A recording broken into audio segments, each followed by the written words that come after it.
Good evening, ladies and gentlemen. Great to have you all here. This session tonight, I think, was 2,000 plus people wanted to be here, which is kind of amazing. So thanks to those of you that are here. Maybe next year we have to get a bigger venue, but I think it's a demonstration of the incredible interest in this topic. So great to see you all, and also delighted to be your moderator for this session. It's not every day that I get to be kind of on the other side, but this is I get to interrogate them. I told them I'm going to ask some really difficult questions.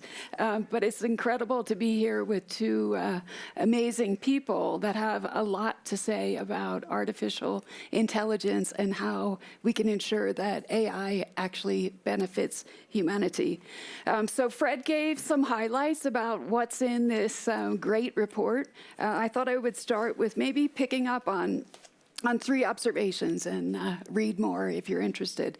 And I would say the first observation is that we often talk about what's next. We're not often talking about what's actually happening, what's working, and where are the gaps. So the report makes an attempt to go deep into that element, and I think that's quite useful. I would say the second piece is linked to real-world impacts. We're focused on solutions. We're focused on people, how to get to people on the ground. And I think the third important piece, and we'll also touch on this in our discussion tonight, are the essential foundations. So again, how do we make this work? We have to focus on those core foundations, and obviously one of them for the ITU is linked to connectivity. And when you have 2.2 billion people unconnected, that connectivity piece is critical. The data piece is also critical. The standards are also fundamental. So with that, I'm going to turn to our panelists and Professor Tshilidzi, who is the rector of UNU. Does everyone know what UNU is? The United Nations actually has a university, and maybe, Professor, you can also say a word about the great stuff that UNU actually does. And I thought, Professor, as a first question, maybe you could also focus on the benefits and some of the gaps that we're seeing as highlighted in the report, but perhaps say a word about UNU. And thank you very much, Doreen. United Nations University is a think tank of the United Nations that was established in 1975. We are in 19 different countries, but our headquarters are in Tokyo. And on the part of AI, we are launching an AI institute in Bologna. In fact, we launched it last year. We are starting this year. We have recruited the director. And the reason why we established this institute is so that we can be closer to the algorithms. We almost always talk about governance, but we are finding that there is value when the people who are responsible for formulating the governance frameworks are actually close to the algorithms themselves. And then you asked a question about benefits. I mean, the benefits of AI are actually quite well documented. But I'm going to focus on the constraints. I come from South Africa. And every time I get towards the end of the month, I will get a WhatsApp message from my mother, who lives in the most rural part of South Africa. And she will say, my data is finished. And I have to get into a bank app and buy a data bundle of about 10 gigs. And it costs about $25 US. She's one of the lucky ones who can call her son and will buy data. So we often talk about the importance of data, but the issue of the political economy of data and its access is a serious limitation that we need to obviously deal with. The second issue that is also quite important is how do you take this technology to the people who are almost forgotten, so that they can be able to use it to create economic activity that works for them. And that is where the issue of AI literacy comes into the fore, which is addressed in the report quite eloquently. we don't really know the standard of what AI literacy is. I know illiteracy, which is defined by the ability to, if you can write your name, you will be classified as literate. But for AI, it's much, much more complicated. And I have to congratulate you, Doreen, for the foundational work that you are working so that we can be able to untackle some of these issues of connectivity, of data access, and so on and so forth. Thank you. Thank you. Thanks so much for that. And as you mentioned, your mom is one of the lucky ones because she can call you, but there are many people that aren't so lucky. So Will, I'm going to turn to you, and picking up the points about skilling and AI literacy. What are you seeing? Where are the gaps, and what can we do to collaborate?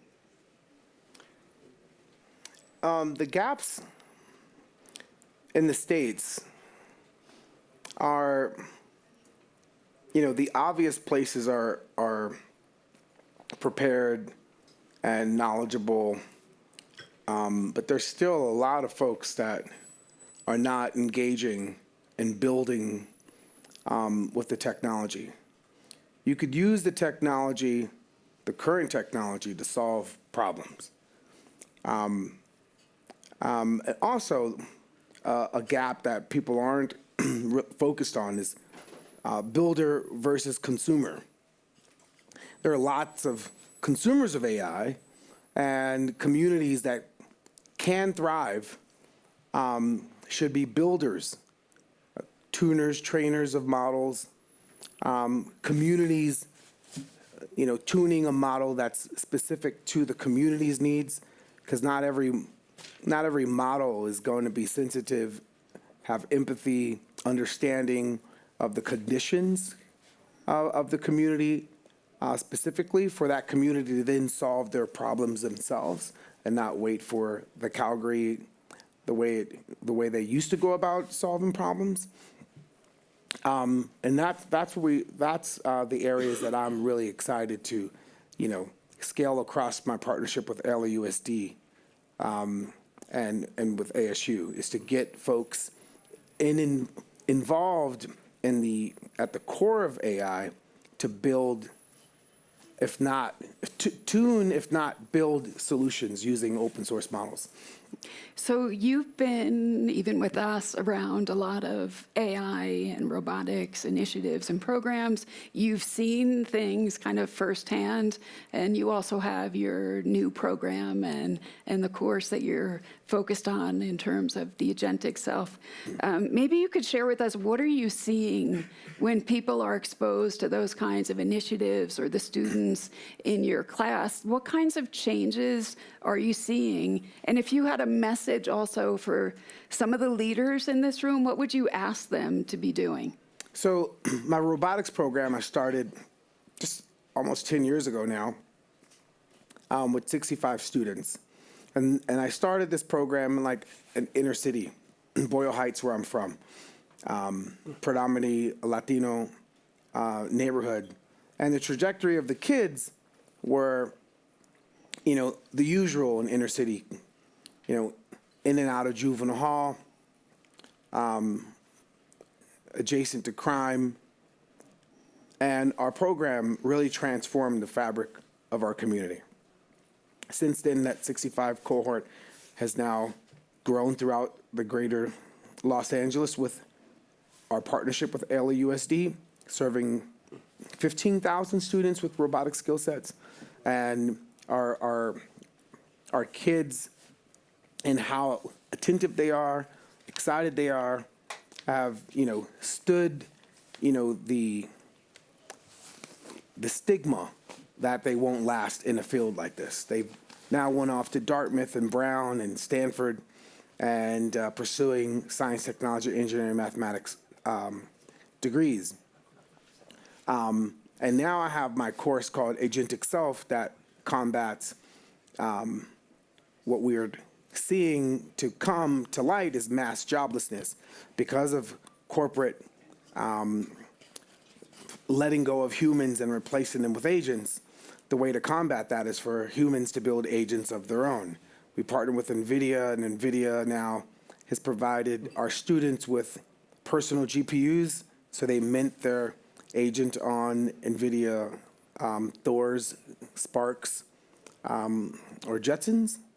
And when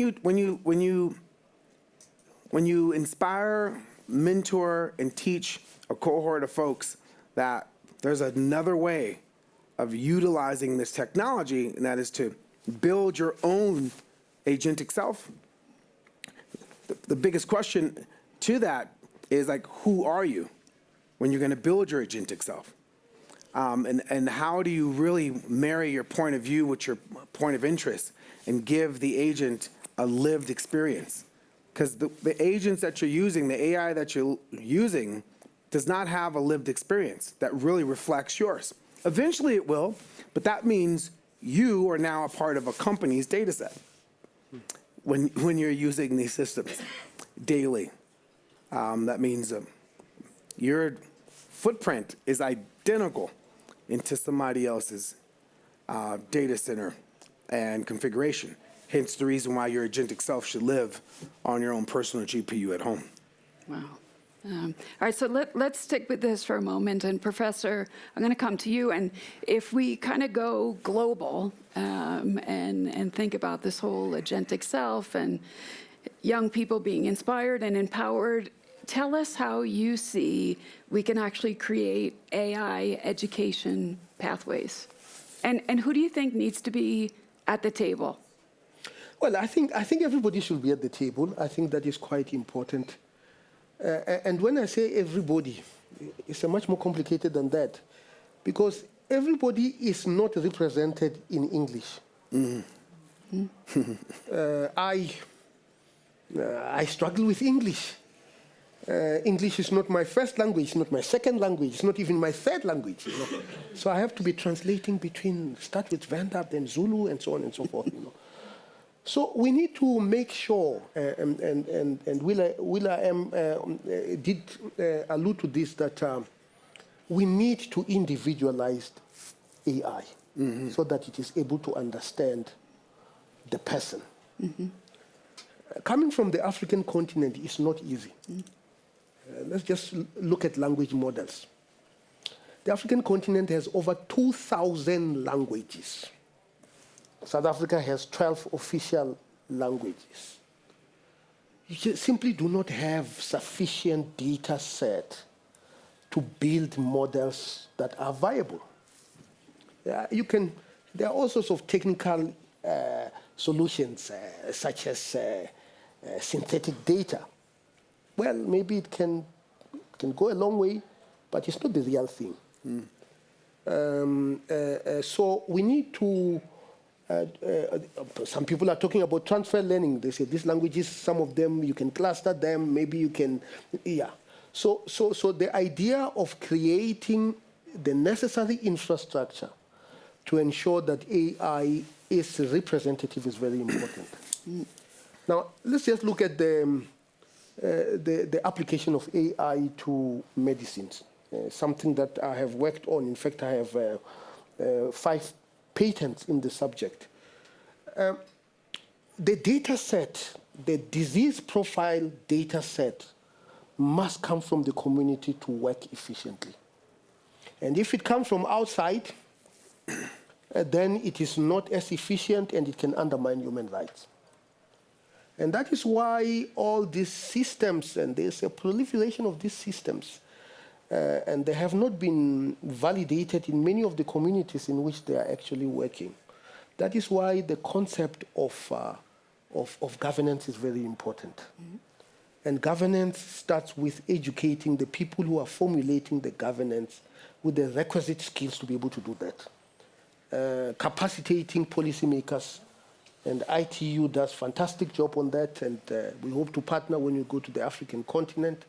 And Latin America and Southeast Asia is absolutely very important, because the people who are going to set the governance standards will have to be literate enough in formulations of policy so that some of these limitations that I've talked about can be breached. So we've got the policymakers, we're focused on them. How do we tackle those that are not connected. How do we deal with the equitable access piece so that we make sure that AI doesn't lead to further inequalities? Well, I mean, you can only minimize it, by the way. You can never completely, because there is an underlying economic structure that if it still exists as it is, you will never be able to do that. Yeah. So I think the idea of global digital common goods becomes quite important. My mother, when she gets into the internet, and she really gets into the internet. We need to invite his mom next year. She really gets into the internet. You can see she's using tools that understand me. She will always come to me and say, what is this thing that Japan has sent to the other space? How do you know about it? Then I found out that I actually gave her my phone, and that phone had my profile, and it is feeding her that information. So it is actually quite. Your question is what needs to be in place. I think the infrastructure of data must be in place. I think the infrastructure of algorithms must be in place. I think the infrastructure of computing. Because when you go to many parts of the world, it's not even edge computing, which basically means you have latency problems that you have to deal with, delays, stability issues, and so on and so forth. And I think the infrastructure of people being able to use AI to create solutions for their problems must be in place. Yeah. And who are the role players that should make sure the educators are the role players? The governments are the role players. Regional organizations, such as the African Union, must be in place. And also, some of these infrastructure are very expensive. How do you create the economies of scale in communities so that they can be able to get some of this infrastructure at lower prices than if they go individually? Yeah. I mean, maybe, Will, back to you with the same question. Do you think when it comes to equitable access and making sure no one's left behind, should the approach be sequential? You need this, you need this, you need this, or can it happen all together, all at once, so that we don't leave people behind?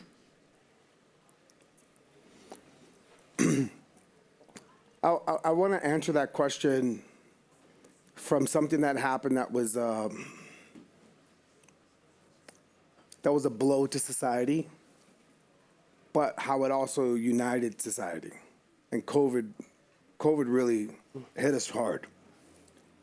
But at the same time, although we were hit hard, we all remained in our homes for a large part of 2020. We aligned, and there was a mission, there was an action that, to prevent, to curb the situation that was happening. And we need that. We need some version of like everybody coming together and hunkering down to make sure that humanity is okay. Because if it's just a corporate muscle, then that means, I don't know how that equals a great outcome when we're already seeing, folks losing their jobs at the thousands every quarter. There's a lot of layoffs in white-collar jobs, blue-collar jobs. And agents are going to replace a lot of those jobs that are gone, whether like factory work, call center work, check cashing work, creative work, strategy work, artistic work. We're seeing it happen now. And that's like, we're in Nintendo. 5 years ago, it was like Pac-Man. It was Atari. We haven't even got to like PlayStation Halo yet. Like, we're not even there yet. So, and when we get there, that means the technology is going to be so, it's amazing now. You could only imagine what 2030 is like. The robots aren't even walking amongst us yet. There's robots being made, they're freaking awesome. They're doing flips and shit. But they're not amongst us yet. Corporations haven't started fighting for robots' rights when people push back against them, vandalizing them. We haven't seen a robot have the same rights as a human yet. We have to grapple with that, what's coming around the corner. We have to grapple with a robot stealing a human's identity. Somebody that's invisible, that's not on the grid, but somebody's going to want that robot or some agent to have a lived experience. It's the reason why agentic self is super important. It's a human right. My digestive system is mine. I only can utilize it. If my mom was sick, I can't give her my immune system to get better. So why are we sharing a village AI? Right now, we're sharing a village AI. We're all using some company system that knows us more than we know ourselves. If you really think about what's happening. We don't even have AlphaFold lab in our houses yet. We have a toilet in our house. We have a refrigerator in our house. We have, some of us, if we're lucky, who have electricity and flowing water through our houses. This means by 2036, you're gonna have some AlphaFold type lab in your house. That's going to give you, designer medicine or send you to a place that's gonna print you a liver. I've seen Dean Kamen's lab in New Hampshire where they print livers and kidneys and lungs.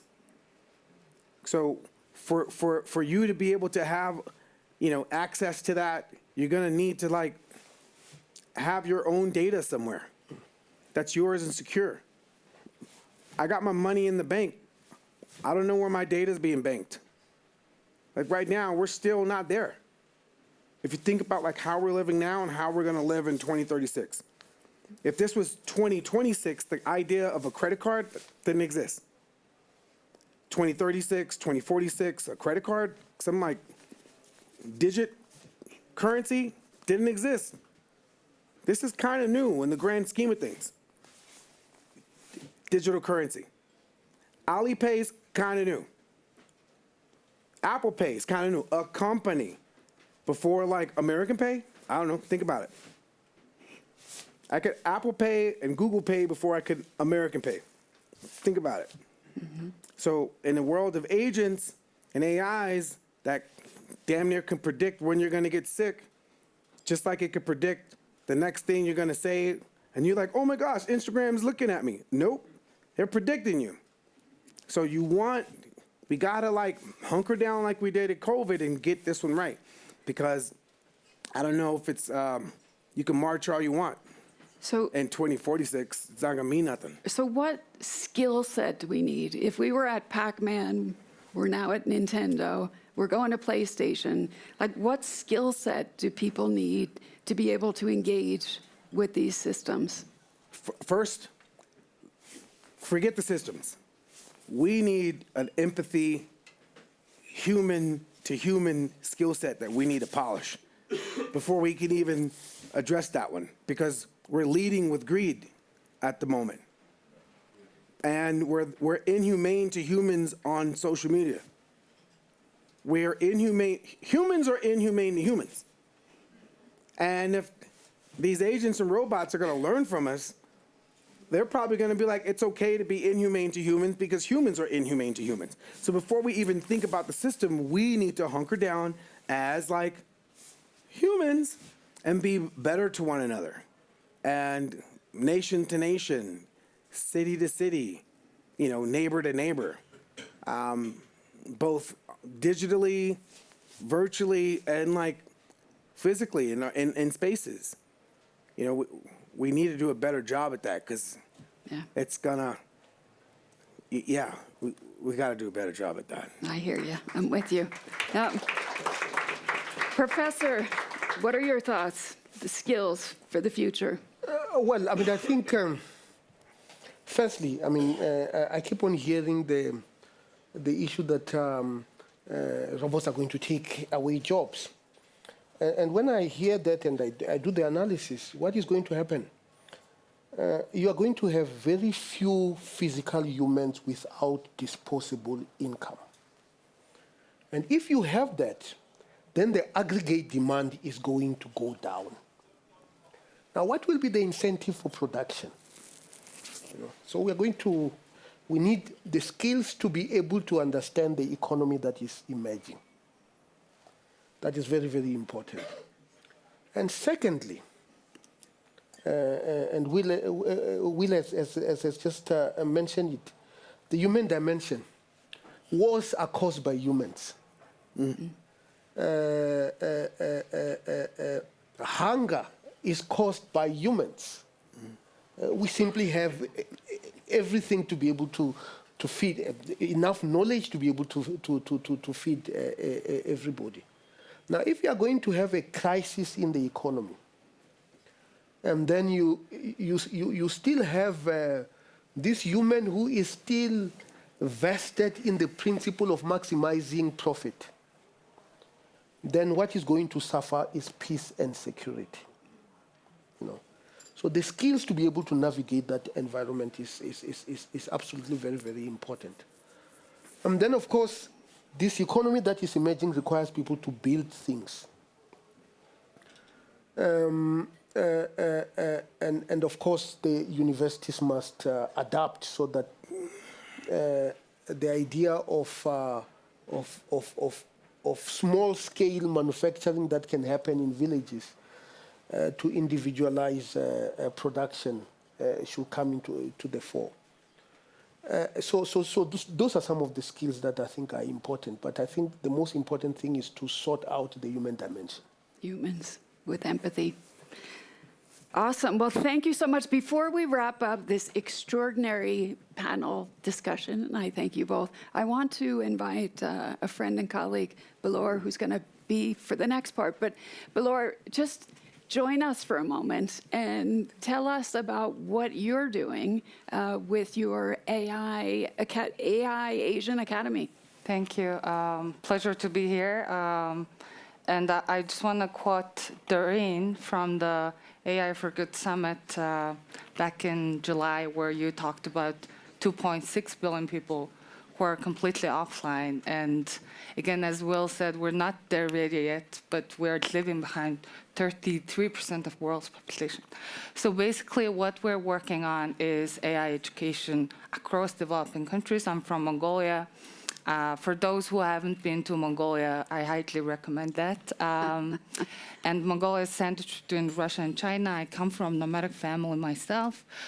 And I consider myself lucky to be here because of digital education. I was lucky enough to get IT education among all my cousins and stuff like that. So I'm here to announce a very good project, which is called National AI Campaign, where we will be training 500 teachers on AI from public schools from the rural communities of Mongolia.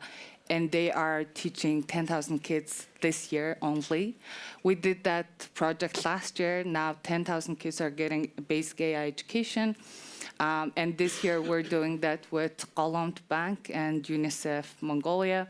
But also we're expanding this project to different Asian countries, including Azerbaijan, Uzbekistan, and Japan.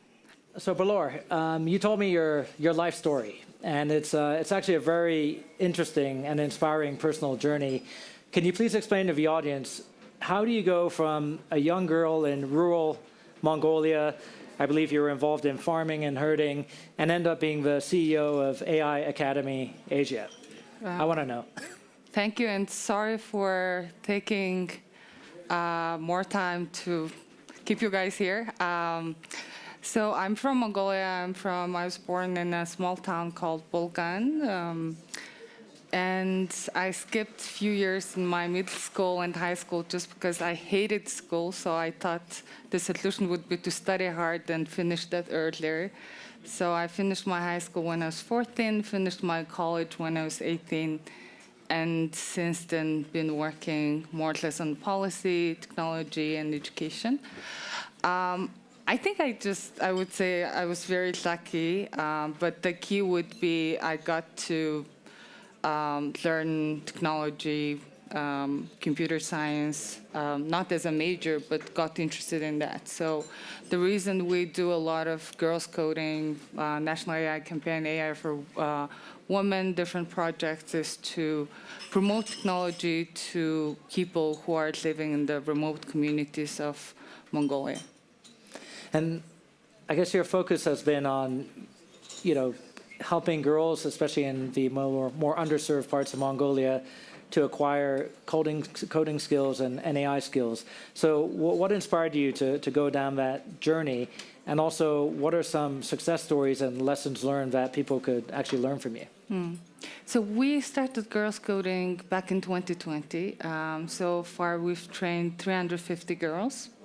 We have girls who went to MIT with scholarship, and these girls never stepped into the city in their lives. So I think that's the magic of digital inclusion and now AI inclusion. And we have many girls who worked as a part-time coder, who are working as an entrepreneur, who became like a big star in Mongolia in ICT industry. So again, we do 3 months coding boot camp from 9 a.m. to 6 p.m. It's all coding. So now we're obviously matching it with machine learning and deep learning, but when you give access to education, they actually learn and they embrace it and they go way further than you can ever imagine. And we've heard, and they discussed it in the panel earlier, there's a lot of talk about sovereign AI and having local AI for local solutions. And the last time we met was a year ago. We were talking about, do different LLMs work in Mongolia? And a year ago you said, well, not so well. But I think things have maybe improved a bit. And if so, what can you do in terms of strategies and tactics to get more sovereign AI? But how do you also use that local AI and those local data sets to educate the next generation of people who need to be skilled in AI, basically? Yeah, so now the problem with AI, especially the LLMs, including Gemini, GPT, or Grok, and any LLMs we're using are very much trained on the data that we have on the internet, but designed by mostly Western companies. So it does have the biases, let's say, towards Asians or towards emerging markets, the biases that human has had. So that's what Will was touching on. And for, let's say, Mongolia or any other developing countries in Latin America, including Peru or Bangladesh, most of the emerging markets are facing same problems because their cultural main ingredient is not embedded into the current LLMs. So it's a good thing, since last time we saw each other, the GPT upgraded and the model 5.2 has more language options and it's learning itself, but it still has, from the design pace to the delivery pace, it is designing to be very exclusive, very much Western-centric.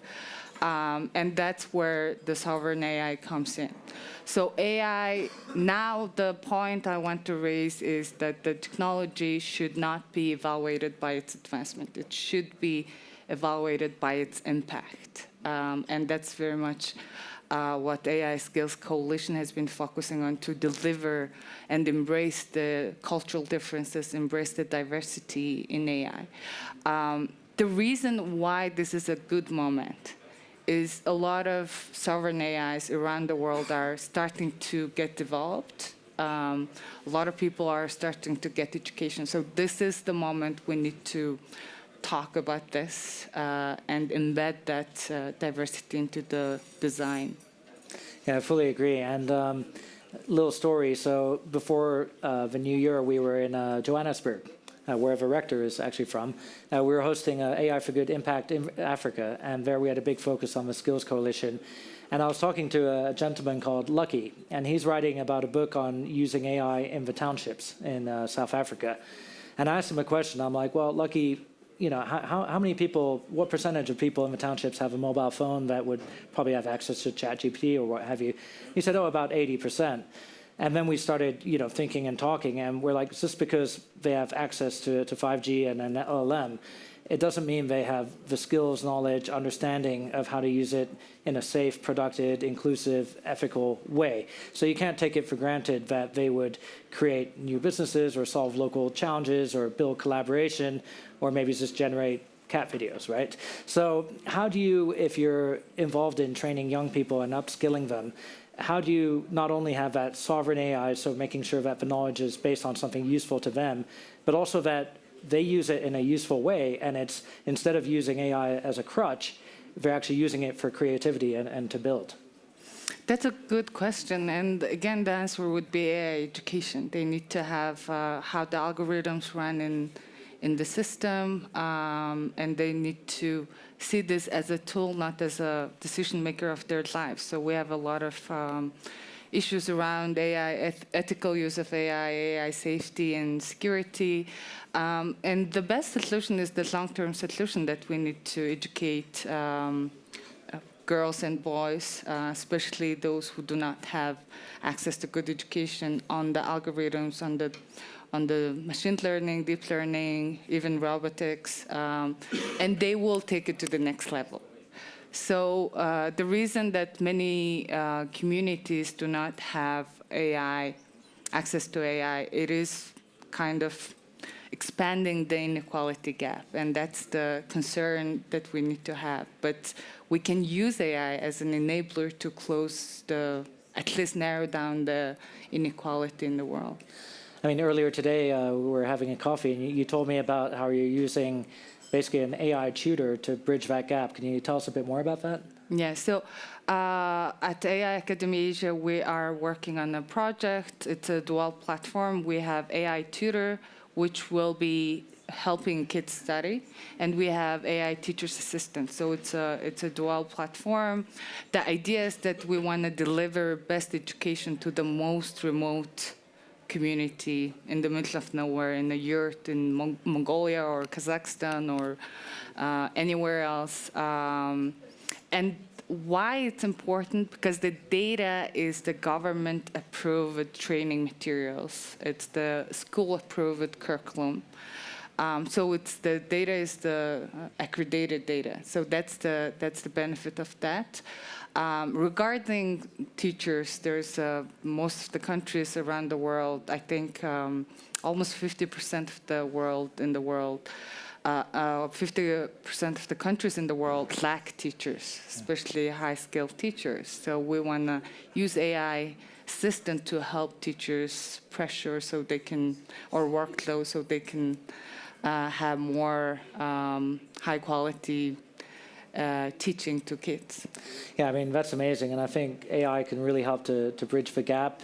It can help with maybe customized learning. It can help people with learning disabilities learn in new ways that a teacher might not have time to deal with them one-on-one. But also at the same time, I saw a recent MIT study that compared students who write essays using ChatGPT or whatever LLM and those who don't. And they found that the ones who use it a lot are basically, suffering from short-term memory loss and, some cognitive, let's just say it's not good for the brain, right? If that's the case, and I don't want to, I think there's huge value in AI to bring education to the masses like you just described. But there is that worrying trend. So do we need to rethink about, number one, how we teach, number two, what we teach, but also how we evaluate students? Because if they're using AI to jump to the quick answer, I think they're missing a lot of steps in between. Doesn't mean it's not a useful tool, but maybe we need a rethink of how we teach. So do you have any thoughts on that? And is that somehow embedded in your program? Yeah, so there is really a huge gap between the education system, the current education system, and the advancement of technology. And when you see the labor market, if you see the World Economic Forum or McKinsey reports on the labor, by 2030, 50% of the jobs will be replaced by AI. But also it is creating a lot of jobs related to AI. So there is a huge gap between the education system and the skills that the job market will need, meaning that a lot of millions and billions of kids are becoming victim of old system that is caused by the bureaucracy and lack of leadership. So a lot of countries, especially developing countries, do need to take advantage of this momentum to rethink how we want to train our kids, because AI is not going anywhere. So we will have to be stuck with it, but we need to make use of it. It's not every day I get to quote will.i.am, so I'm going to do it now. We actually had a press conference with him where he was in the back of a taxi racing through Paris, going to a conference. And over a 5G network, we actually had a press conference with him in Geneva. So now I'm plugging our ITU standards, shameless plug. But he said something interesting. He said, when he flew to Paris, he got flown there by a pilot who had a license to fly a plane. And he was being driven by a driver who has a license to drive a car. And he said, when I'm going to get to the airport, I'm going to take a helicopter to God knows where, the life of a pop star. And then he's like, well, if all these people need a license, and AI, you could argue, is probably 10,000 times more powerful than a car or whatever physical things we interact with every day, don't people need an AI license? So what are your thoughts on that? I think AI, when you create extra rules, it kind of limits people. So at this point where we don't know where AI is going and it's still very much early stage, Geoffrey Hinton says it's only 5% of its potential. So we're still very much early stage in terms of AI. So I think it's a bit early to say. Going further, maybe it's like 2040 or something, we might need that, but we don't want to put box into that. We don't want to limit anyone's opportunity. Extra rules, extra laws create a lot of bureaucracy around that. So we don't want AI to be one of the bureaucratic things in the world.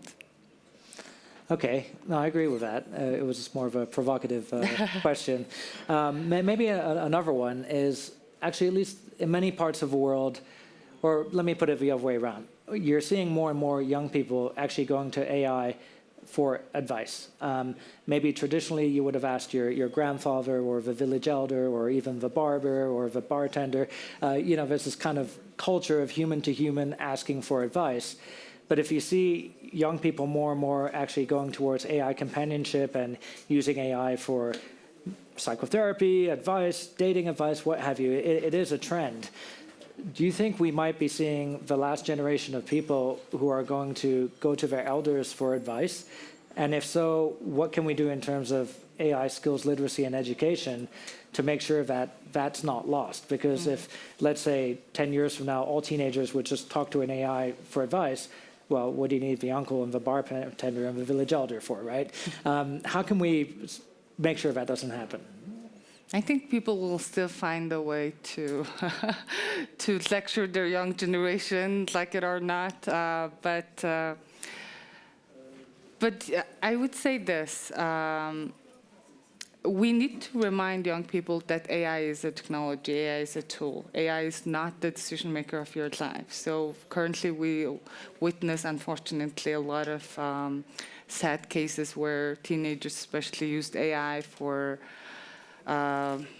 unfortunate purposes and stuff like that. So the reason we want to educate people, especially young generation, from very early stage, and China is teaching AI from the elementary school from last year actually, is to let them remember that AI is a technology, the algorithm is working. So kids need to understand how algorithm is working to give you that answer. so people can go to LLMs, go to AI for advices. I don't think that's wrong, but just don't let it be your decision maker of your life. So. I fully agree.